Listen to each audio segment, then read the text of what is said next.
जन्म जन्म की खोज बताए, राम से चल के राम पे आए। प्रेम कोई हमें और न जाने, राम से रूठे राम से माने। राम सिया की करुण कहानी। इतिहास साक्षी है कि पुण्य भूमि भारत की गाथा भारत की अस्मिता, गौरव और राष्ट्रीय स्वाभिमान के लिए विदेशी आक्रांताओं से संघर्ष की महान गाथा है। बर्बर आक्रांताओं ने भारत की आत्मा पर चोट करने और भारत का अपमान करने के लिए हमारी संस्कृति और आस्था के केंद्रों को ध्वस्त किया। सोमनाथ, काशी, मथुरा और अयोध्या के मंदिरों का तोड़ा जाना आज भी भारत की स्मृतियों में जीवित है। सन 1528 में अयोध्या में भगवान श्री राम के मंदिर का मुगल आक्रांता बाबर द्वारा तोड़ा जाना ऐसी ही एक अक्षम्य घटना थी जिसने सीधे भारत के सम्मान और आत्मा पर चोट की थी। कारण साफ था, अयोध्या के श्री राम के मंदिर पर आक्रमण भारत की आत्मा पर आक्रमण था। जहां हर भारतीय के रोम रोम में राम बसते हैं, वह भारत यह अपमान कैसे सहता। राम मंदिर पर आक्रमण भारत को आहत कर गया था। विदेशी हमलावर अपनी बर्बरता दिखाते गए और भारत अपने आत्मगौरव को फिर से पाने के लिए संघर्ष करता रहा।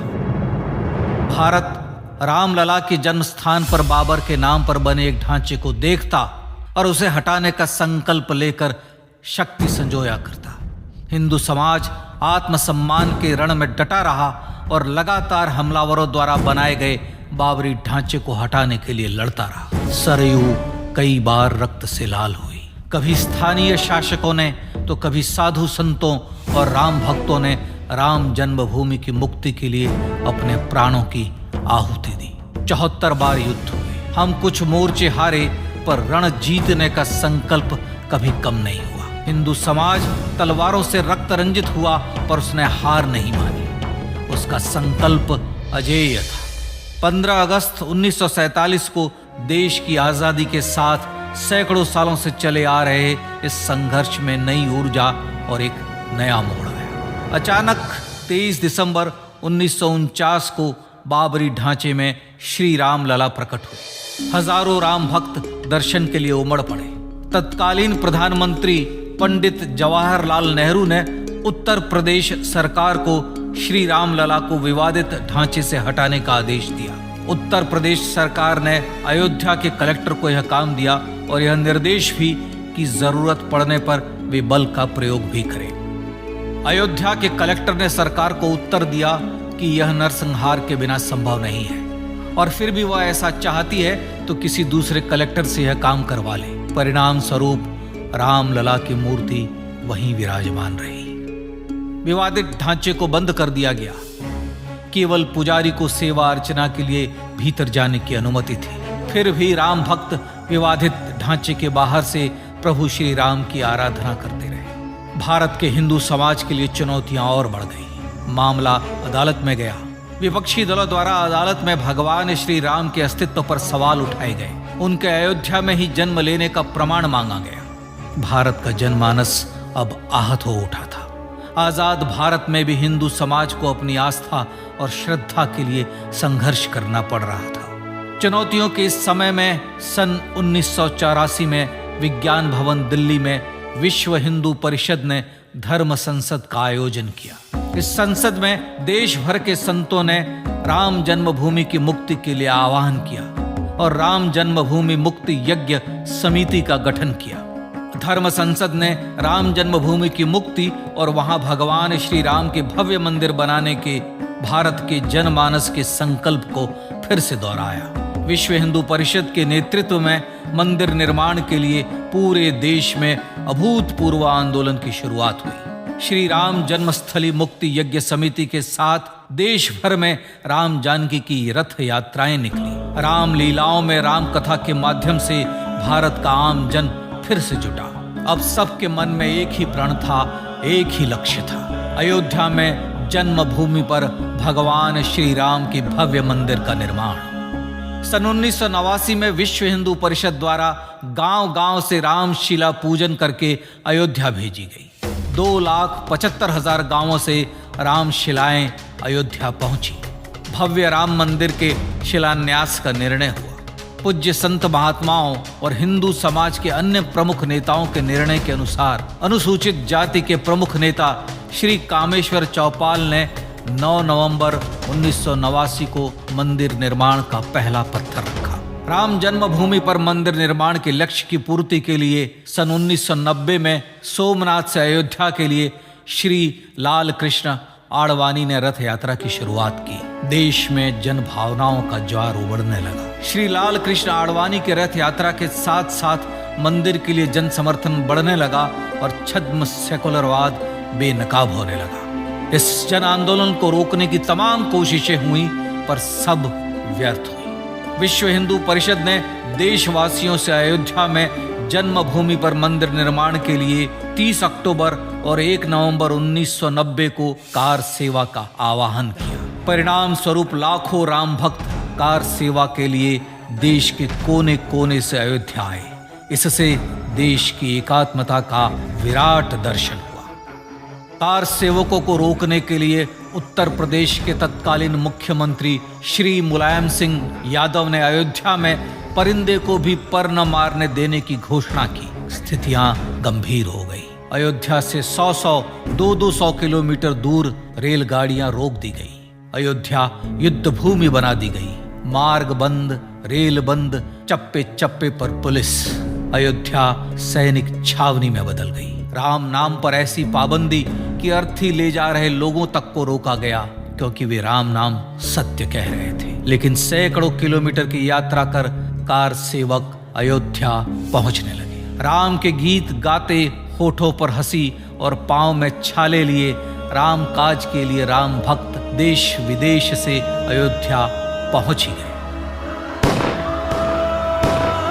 कार सेवकों पर गोलियां चली। अनेक कार सेवक शहीद हुए। आजाद भारत में जन्मभूमि पर राम मंदिर के लिए कार सेवकों ने फिर एक बार अपना बलिदान दिया, पर कार सेवकों ने विवादित ढांचे पर भगवा फहरा ही दिया और इस तरह कार सेवा सफल हुई। श्री राम जन्मभूमि आंदोलन ने भारत की सुप्त आत्मा को झकझोर कर जगा दिया था। विश्व हिंदू परिषद ने फिर एक बार 6 दिसंबर 1992 को कार सेवा का आह्वान किया। राम भक्तों को कार सेवा करने देने के लिए अदालत में प्रार्थना की गई, पर अदालत ने कोई निर्णय नहीं दिया। परिणाम स्वरूप बौद्ध, जैन, सिख, स्वामीनारायण संप्रदाय, गायत्री परिवार, हर पंथ मत विचार के हिंदू एकत्र हो गए। छूत अछूत का भेद मिटा, जाति की पहचान मिटी। हम सब हिंदू, हम सब सिंधु बन गए। राम सिंधु में ज्वार उठा और देखते ही देखते 6 दिसंबर 1992 को श्री राम जन्मभूमि से बाबरी ढांचा सदा के लिए हट गया।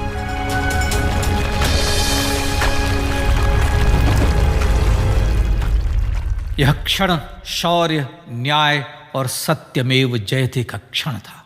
यह तो धर्मस्ततो जय का क्षण था। पर संघर्ष की गाथा यहां जाकर भी नहीं रुकी। छद्म सेकुलरवादियों द्वारा भारत और भगवान श्री राम के इतिहास को झुठलाने के लिए अदालतों में चुनौतियों का सिलसिला चलता रहा, जो 1950 से चल रहा था। हिंदू सिखों के बीच से गुजरते हुए भगवान श्री राम का दर्शन करने के लिए विवश थे। यह स्थिति थी आजाद भारत में श्री राम और राम भक्तों की। पर सत्य को तो जीतना ही था।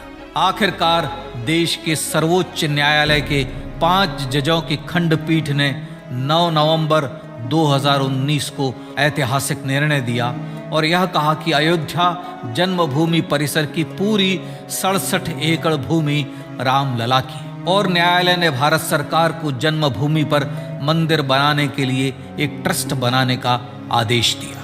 सर्वोच्च न्यायालय के आदेश के अनुसार भारत सरकार ने 5 फरवरी 2020 को श्री राम जन्मभूमि तीर्थ क्षेत्र नाम के ट्रस्ट का गठन किया और राम जन्मभूमि न्यास की भूमि जो सरकार द्वारा अधिग्रहित की गई थी, उसे ही नवनिर्मित न्यास को वापस दे दिया गया। 5 अगस्त 2020 को भारत के प्रधानमंत्री श्री नरेंद्र मोदी ने श्री राम जन्मभूमि तीर्थ क्षेत्र के अध्यक्ष पूज्य महंत नृत्य गोपाल दास, राष्ट्रीय स्वयंसेवक संघ के पूज्य सरसंघ चालक डॉक्टर मोहन भागवत एवं उत्तर प्रदेश के मुख्यमंत्री श्री योगी आदित्यनाथ की उपस्थिति में श्री राम जन्मभूमि पर भगवान श्री राम के भव्य मंदिर के लिए भूमि पूजन कर निर्माण कार्य का शुभारंभ किया। इस तरह लगभग 500 वर्षों से राम जन्मभूमि की मुक्ति के संघर्ष का पटाक्षेप हुआ।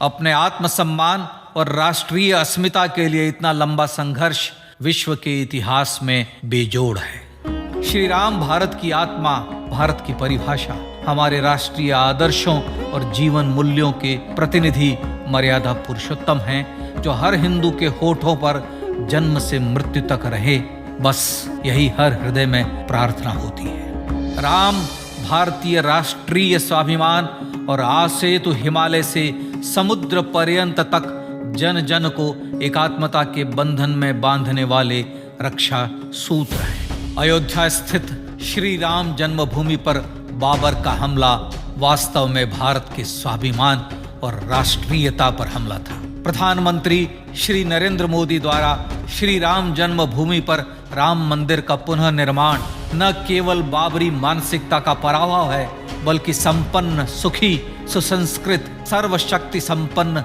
स्वराष्ट्र का सूर्योदय भी है। यह उस राम राज्य की दिशा में वह कदम है जिसकी अभिलाषा राज राजेंद्र चोल, कृष्णदेव राय, छत्रपति शिवाजी महाराज से लेकर महात्मा गांधी तक ने की थी। अयोध्या में जन्मभूमि पर भगवान श्री राम का मंदिर न सिर्फ राष्ट्रीय गौरव होगा, बल्कि वह श्री राम के आदर्शों का राष्ट्र मंदिर होगा। अब वह महान संकल्प पूरा होने जा रहा है। आइए इस राम यज्ञ, राष्ट्र यज्ञ में जिन ज्ञात और अज्ञात भारतीयों ने अपनी आत्माहुति दी है, उनका पुण्य स्मरण कर उन्हें श्रद्धांजलि दें।